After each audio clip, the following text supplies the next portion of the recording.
ഇന്ന് നമ്മൾ പാർലറിൽ ഉപയോഗിക്കുന്ന വാക്യൂം ആൻഡ് സ്പ്രേ മെഷീനാണ് പരിചയപ്പെടുന്നത്. ഇത് നമുക്ക് പാർലറിൽ ഫേഷ്യലിൻ്റെ സമയത്ത് ബ്ലാക്ക് ഹെഡ്സ് റിമൂവ് ചെയ്യാൻ, വൈറ്റ് ഹെഡ്സ് റിമൂവ് ചെയ്യാൻ, പിന്നെ ഡെഡ് സെൽസൊക്കെ റിമൂവ് ചെയ്യാനും ഒക്കെ നല്ലതാണ്. നമ്മുടെ മുഖത്തുണ്ടാകുന്ന റിങ്കിൾസിനും ഇത് നല്ലതാണ്. ഒരു പരിധി വരെ ഈ മെഷീനും കൊണ്ട് അതിനൊക്കെ ഒരു പരിഹാരം ഉണ്ടാവും. ഇതിൻ്റെ ഉപയോഗമാണ് ഞാനിന്ന് കാണിച്ചു തരുന്നത്. ഇത് ക്ലാരോൾ പ്രൊഫഷണൽ അതിൻ്റെയാണ് ഈ മെഷീൻ. 2-in-1 മെഷീനാണ്. 2-in-1 വാക്യൂമും സ്പ്രേയും രണ്ടും ഉണ്ട് ഇതിന്. അപ്പോൾ ഇതിന് പ്ലഗ് ഓൺ ചെയ്ത ശേഷം ഈ സ്വിച്ച് ഓണാക്കിയാൽ ഇത് ഓണാകും. ഇപ്പോൾ ഇത് ഓണായി. ഞാൻ ഇതിൻ്റെ അറ്റാച്ച്മെൻറ്റ്സൊക്കെ ആദ്യം ഒന്ന് കാണിച്ചു തരാം. അപ്പോൾ ഇതിൻ്റെ വാക്യൂം സക്ഷൻ ചെയ്യുന്നതാണ് ഇതിനിങ്ങനെ 2-3 അറ്റാച്ച്മെൻറ്റ്സ് ഉണ്ട്. ഇതൊന്ന്,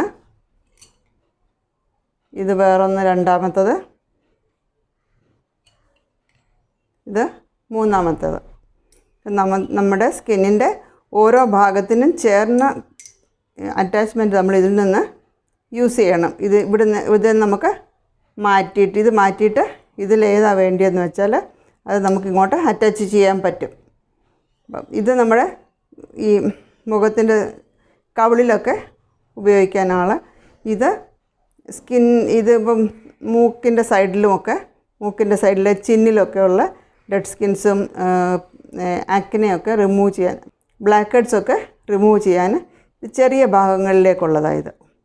മൂക്കിൻ്റെ സൈഡിലേക്കൊക്കെ ഇതാണ് ഉപയോഗിക്കുന്നത്. ഇത് കവിളിൻ്റെ സൈഡിലുമൊക്കെ ഉപയോഗിക്കുന്നത്. ഇതാണ് വാക്യൂം. ഇതിൻ്റെ വയറിങ്ങനെ ഇവിടെ നിന്നാണിത് ഘടിപ്പിച്ചിരിക്കുന്നത്.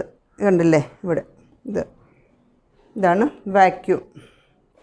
ഇത് സ്പ്രേ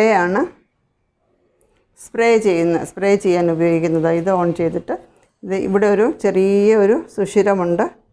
കണ്ടില്ലേ, ചെറിയൊരു സുഷിരമുണ്ട്. ഇതിപ്പോൾ ഇങ്ങനെ ഓൺ ആക്കിയിട്ട് ഇതിങ്ങനെ പ്രസ് ചെയ്യുമ്പോൾ നമ്മൾ എങ്ങോട്ടാണ് പ്രസ് ചെയ്യുക, സ്കിന്നിൻ്റെ ഏത് ഭാഗത്തേക്കാണോ അവിടേക്ക് ഇതിൽ നിന്ന് സ്പ്രേ ചെയ്യും. ഇതിൽ നമുക്ക് ആസ്ട്രിജൻറ്റോ പിന്നെ ടോണറോ ഡിസ്റ്റിൽഡ് വാട്ടറോ എന്തെങ്കിലും ഇതിൽ ഫില്ല് ചെയ്യാം നമ്മുടെ യൂസിനനുസരിച്ച്. ഞാനിപ്പോൾ ഇതിൽ ആസ്ട്രിജൻ്റാണ് ഉപയോഗിച്ചിരിക്കുന്നത്. ഫേഷ്യലിനാണ് ഇത് പൊതുവേ കൂടുതലായിട്ട് ഉപയോഗിക്കുന്നത്. അപ്പോൾ ഫേഷ്യലിന് നമ്മൾ ആദ്യം ക്ലെൻസിങ്ങും സ്ക്രബിങ്ങും കഴിഞ്ഞ് സ്റ്റീം എടുത്ത ശേഷം ഇതുകൊണ്ട് നമ്മുടെ സ്കിന്നിലുള്ള ഡെഡ് സ്കിൻസൊക്കെ റിമൂവ് ചെയ്യാൻ ഇത് വളരെ നല്ലതാണ്. സ്കിൻ ഒരിക്കലും ഡാമേജ് ആവത്തില്ല ഇതാവുമ്പോൾ. ഞാനിത് ഓണാക്കി കാണിച്ചു തരാം.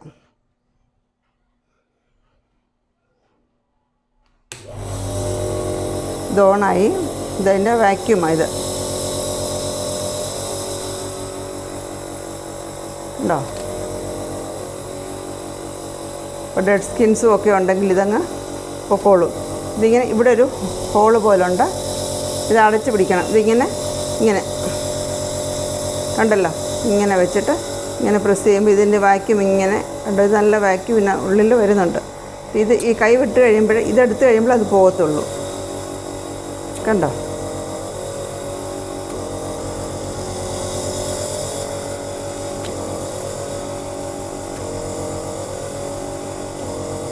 മനസ്സിലായോ ഇതിൻ്റെ ഉപയോഗം?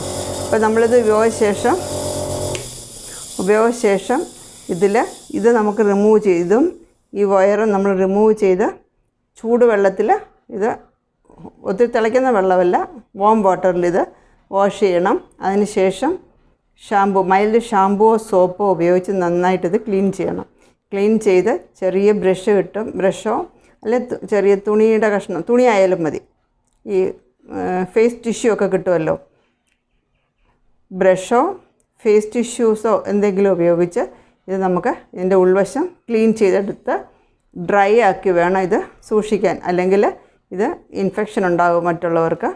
ഒരാൾക്ക് ഉപയോഗിച്ച സാധനം നമ്മൾ പിന്നെ അത് സ്റ്റെറൈൽ ചെയ്തിട്ടല്ലേ മറ്റൊരാൾക്ക് ഉപയോഗിക്കാൻ പാടുള്ളൂ. അതുപോലെ തന്നെ എല്ലാ മെഷീൻസും പോലെ തന്നെ ഇതും അങ്ങനെ തന്നെ വേണം നമുക്ക് യൂസ് ചെയ്യാൻ.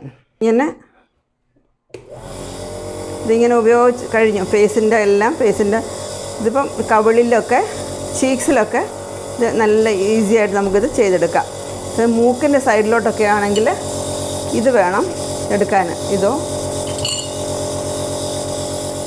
ഇത് രണ്ടിലേതിലും ഒരെണ്ണം ഇത് മാറ്റിയിട്ട് ഇങ്ങോട്ട് അറ്റാച്ച് ചെയ്തെടുക്കണം. ഇത് സ്പ്രേ ആണ്. ഇതിപ്പം നമ്മൾ ഫേസിലെ ഇത് ഉപയോഗിച്ച ശേഷം, ഇതിൻ്റെ യൂസ് കഴിഞ്ഞ ശേഷം ഇതുകൊണ്ട് വേണം നമുക്ക് സ്പ്രേ ചെയ്യാൻ. ഇത് ഇവിടെ ഇങ്ങനെ പ്രസ് ചെയ്ത് പിടിച്ചാൽ മതി.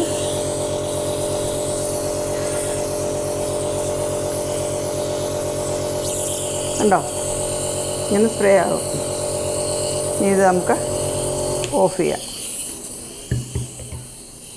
ഇത് സ്പ്രേ ആകും. കണ്ടോ, കയ്യിലെല്ലാം സ്പ്രേ ആയി. നല്ല സൂതിങ് ആയിരിക്കും സ്കിൻ, നല്ല സൂതിങ് ആയിരിക്കും, സോഫ്റ്റും ആകും സ്കിൻ ഹൈഡ്രേറ്റ് ചെയ്യാൻ ഈ സ്പ്രേ നമുക്ക് ഉപയോഗിക്കാം. അപ്പോൾ ഇതിന് ശേഷം, ഈ വാക്യൂം ചെയ്ത ശേഷം ഈ സ്പ്രേ കൊണ്ട് നമ്മൾ സ്കിൻ ഹൈഡ്രേറ്റ് ചെയ്ത് വെക്കണം. ഇതുകൊണ്ട് നമ്മൾ സക്ക് ചെയ്യുമ്പോൾ ഒരു ഭാഗത്ത് തന്നെ, ഇതിപ്പം ഇങ്ങനെ സക്ക് ചെയ്യുമ്പോൾ ഒരു ഭാഗത്ത് തന്നെ ഇങ്ങനെ പിടിച്ചുകൊണ്ടിരിക്കരുത്. അതിങ്ങനെ മൂവ് ചെയ്യണം. കണ്ടോ, ഇങ്ങനെ മൂവ് ചെയ്യണം.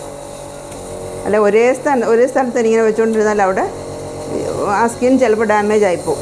ഡാമേജ് ആവത്തില്ല, എന്നാലും ഒരു ചുമന്ന് വരത്തില്ലേ. അതുകൊണ്ട് ഇങ്ങനെ വേണം നമുക്കത് എടുക്കാൻ സ്കിന്നിൽ, എവിടെ ആയാലും മുഖത്ത്. ഇത് ഫേഷ്യലിനാണ് പൊതുവെ നമ്മൾ ഉപയോഗിക്കുന്നത്. നമ്മുടെ പാർലറിലൊക്കെ ഇത് ഫേഷ്യലിന് ഉപയോഗിക്കുന്ന സാധനമാണ്. T സോണിലായിരിക്കും ഈ ബ്ലാക്ക് ഹെഡ്സ്, വൈറ്റ് ഹെഡ്സൊക്കെ കാണുന്നത്, T സോണിൽ. അപ്പോൾ അവിടെ ഇതുകൊണ്ട് വേണം നമ്മൾ സക്ക് ചെയ്തെടുക്കാൻ. ഈ സക്ഷൻ ടിപ്പ് ഒരു സ്ഥലത്ത് തന്നെ ഒത്തിരി നേരം വെക്കാൻ പാടില്ല. ഇങ്ങനെ മൂവ് ചെയ്തുകൊണ്ടേ ഇരിക്കണം. ഒരു സ്ഥലത്ത് തന്നെ ഇതിങ്ങനെ വെക്കരുത്, മൂവ് ചെയ്തുകൊണ്ടേ ഇരിക്കണം. ഇതിൻ്റെ ആവശ്യം കഴിഞ്ഞ ശേഷം, ഇതിൻ്റെ ഉപയോഗം കഴിഞ്ഞ ശേഷം വേണം നമ്മൾ സ്പ്രേ ബോട്ടിൽ ഉപയോഗിക്കാൻ, സ്പ്രേ ചെയ്യാൻ. നമ്മൾ എവിടെയാണോ സക്ക് ചെയ്ത് ആ ഭാഗത്തെല്ലാം ഇങ്ങനെ സ്പ്രേ ചെയ്ത് കൊടുക്കണം. ഉണ്ടോ, ഇത് പൊട്ടിപ്പോവും. ഇത് ചില്ല ഗ്ലാസിൻ്റെ ഈ മെറ്റീരിയൽ, ഇത് ഗ്ലാസ്സാണ്. അപ്പോൾ ഇത് താഴെ എങ്ങാനും വീഴുകയാണെങ്കിൽ ചിലപ്പോൾ ഇത് പൊട്ടിപ്പോകും. അതുകൊണ്ട് ഇത് വളരെ സൂക്ഷ്മതയോടെ വേണം ഇത് കൈകാര്യം ചെയ്യാൻ. ചിലരുടെ സ്കിന്ന് വളരെ സെൻസിറ്റീവായിരിക്കും. അങ്ങനെയുള്ളവർ ഇത് ഉപയോഗിക്കുമ്പോൾ ആദ്യം നമ്മുടെ കയ്യിൽ, ഇപ്പോൾ ഞാൻ കാണിച്ചതുപോലെ കയ്യിലൊന്ന് അപ്ലൈ ചെയ്ത് നോക്കിയിട്ട് വേണം നിങ്ങളുടെ ഫേസിലിത് ട്രൈ ചെയ്യാൻ. ചൂടുവെള്ളത്തിൽ ആദ്യം കഴുകിയിട്ട് ഷാമ്പുവോ മൈൽഡ് സോപ്പോ ഉപയോഗിച്ച് സോഫ്റ്റ് ബ്രഷ് കൊണ്ടോ ടിഷ്യൂ കൊണ്ടോ എങ്ങാനും ഈ നോസിൽ വൃത്തിയാക്കണം. ഈ ട്യൂബ് നമ്മൾ ചൂടുവെള്ളം കൊണ്ട് വാഷ് ചെയ്തെടുക്കണം. അല്ലെങ്കിൽ അടുത്ത വേറൊരാൾക്ക് നമുക്കിത് അതേപോലെ ഉപയോഗിക്കാൻ പറ്റത്തില്ലല്ലോ. അപ്പോൾ അതുകൊണ്ട് അങ്ങനെ വാഷ് ചെയ്തെടുത്ത് ഇത് നന്നായിട്ട് ഡ്രൈ ആക്കി വേണം സൂക്ഷിക്കാൻ. അപ്പോൾ ഈ വീഡിയോ നിങ്ങൾക്ക് ഇഷ്ടപ്പെട്ടെന്ന് കരുതുന്നു. അടുത്ത വീഡിയോയിൽ വീണ്ടും കാണാം.